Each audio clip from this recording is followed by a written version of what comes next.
Having only recently watched it from 1995, the amazing Alicia Silverstone in the movie The Babysitter.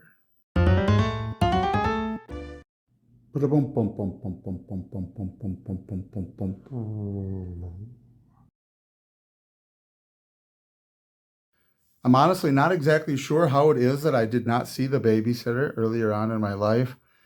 Probably I thought it was just another redoing of the movie The Crush, which was infamous and infamously good in its suspenseful nature and its subject matter and just well done all the way around. But this is very early in Alicia Silverstone's career. I mean, she was in The Wonder Years, some other stuff, The Crush, most infamously in between, and continuing on with a series of Aerosmith videos. Man, this was the era for my generation as far as these were the young women coming out of music videos to movies or who grew up with us in the 80s. I mean, Drew Barrymore becoming Poison Ivy, not the comic book character, playing the role of Amy Fisher in a movie. Um, uh, Alyssa Milano going on to do Embrace of the Vampire. It was just a whole series of sort of now you're an adult, we're going to exploit you type of movies, really. And so I didn't know what to expect going into The Babysitter, except I figured more of the same of The Crush or something like that. Wow, it was not. The Babysitter is an amazing it's an amazing film that is it's like a painting. I don't know how to describe exactly the thematic application of things. It was a far better movie than I felt like it was going to be, and a far better movie than maybe it should have been. I mean, clearly not a high budget film, not a lot of superstars, although a lot of people are recognizable. They're familiar, but it really plays to the whole. I was expecting that the babysitter, like the crush, was someone deranged or out of her mind, or the babysitter was conspiring to break up a marriage, or the babysitter somehow, we're in that mode again, especially at that time, of the attractive young woman as the bad guy from Poison Ivy, Embrace of the Vampire, the crush, etc. Really, what the babysitter does is it tackles the over sexualization of young girls, and it does it in a way that does not come across as preachy, but by simply forcing you, coercing you to view the sins of society and maybe yourself at various points in your life.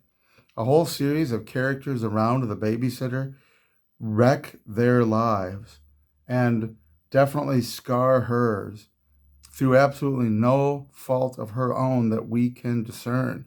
Nothing that she has done wrong, nothing that she has let on. She has done nothing but be cute. She's been too attractive for her own good, though it's not something she has control over. And so, what appears to be a high school boyfriend who's kind of on the shy side, but kind of has mood issues, and they are estranged now, they've broken up. And another guy that it never really is clear whether he actually dated her or not. He seems to claim that he did, who's kind of a mess up that likes to drink and do drugs and be over aggressive with women, starts to bully and encourage the ex-boyfriend to go see the girl, to see Alicia Silverstone while she's babysitting and try to hook up. And there's alcohol use involved and peer pressure involved, hyper hormones, throbbing hormones involved. But there's all sorts of poor decisions made that ultimately lead to things that are criminal, absolutely criminal. We also get the side sort of story or the second story of the kid's dad who, finds the babysitter attractive and then has fantasies about her, how that affects his wife who knows that he's looking at the babysitter and feeds into her doubts and then her daydreams and fantasies about cheating on her husband to find happiness. And the culmination of different people fantasizing about molesting, attacking, otherwise taking advantage of the babysitter. And in the end, you have these young men who are probably going to be going to prison. Well, one gets hit by a car, people's marriages are wrecked. And now, in the middle of this, obviously, the babysitter herself is not enough to cause all this. I mean, granted, she's not responsible, but even though she's not responsible, she's not causation. uh, People's marriages don't break up like that lickety split. There's other things wrong. There's other things lacking. It's not the first time that it ever happens that he looks at another female that triggers that sort of response, obviously. And yet she becomes a catalyst.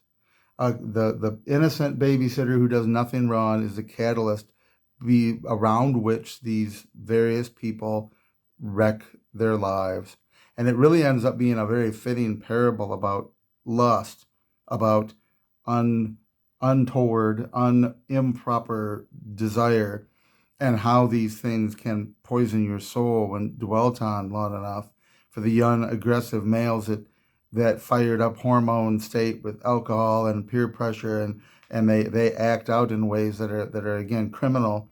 And for the father, well, I should say it's not always clear exactly what's happening in his imagination or he really does, but nevertheless, for him, how it's poisoning his marriage and his life going forward, and has done so for his wife, etc.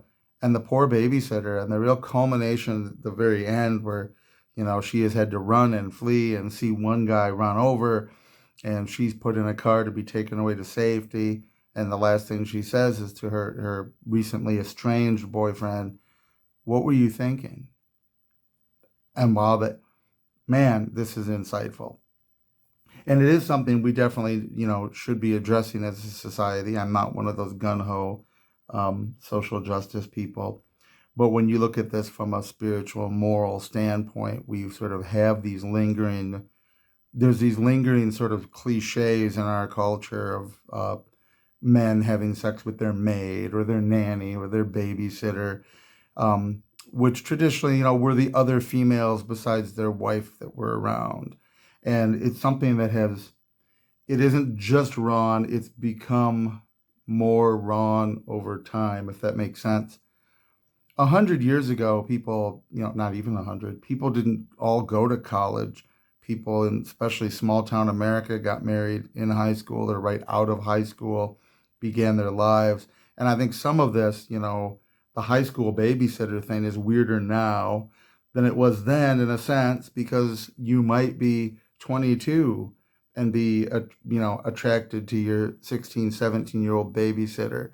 Now you're 42 and you're attracted to your 14-year-old babysitter. It keeps getting sort of worse and worse. But so the origin of this in our culture, while it is bad, it is sin and immoral in and of itself. It has grown to be a lot more weird and a lot more twisted. It's the old men at the football game, the high school game, that check out the cheerleaders, is a lot more bizarre now that those cheerleaders are 25 years younger than these men and underage, rather than being like 4 years younger. But The Babysitter, again, it turned out to be a much better movie than I expected, and nothing like what I expected at all. It was not in the same genre even as The Crush. I mean, you might say so, but from the reverse standpoint that, she's the psychopath in The Crush who's ruining people's lives by her bad behavior, and this is continues in those other movies of the era that I mentioned, like Poison Ivy and Embrace of the Vampire with those other ladies. But the babysitter, it's similar in that sense, but reversed, where she, by being the object of other people's lust, they're destroying themselves and not making her life peachy. I mean, she's not. It's not real clear again what all happens in real life and is in the daydreams. Nevertheless, you get the sense that she's been made a victim, at least surfacely, of their weird conduct and their aggressive behavior towards her, sort of bullying her at the very least. But they've crashed the ship of their lives into this rock that, just because she's so cute and they can't control themselves, it has devastating consequences for them. So I highly recommend it if you've never seen it. It's different than those other movies of the era, and it has a very powerful and unique point. Definitely worth seeing. The Babysitter. See it, love it. Thanks for being here.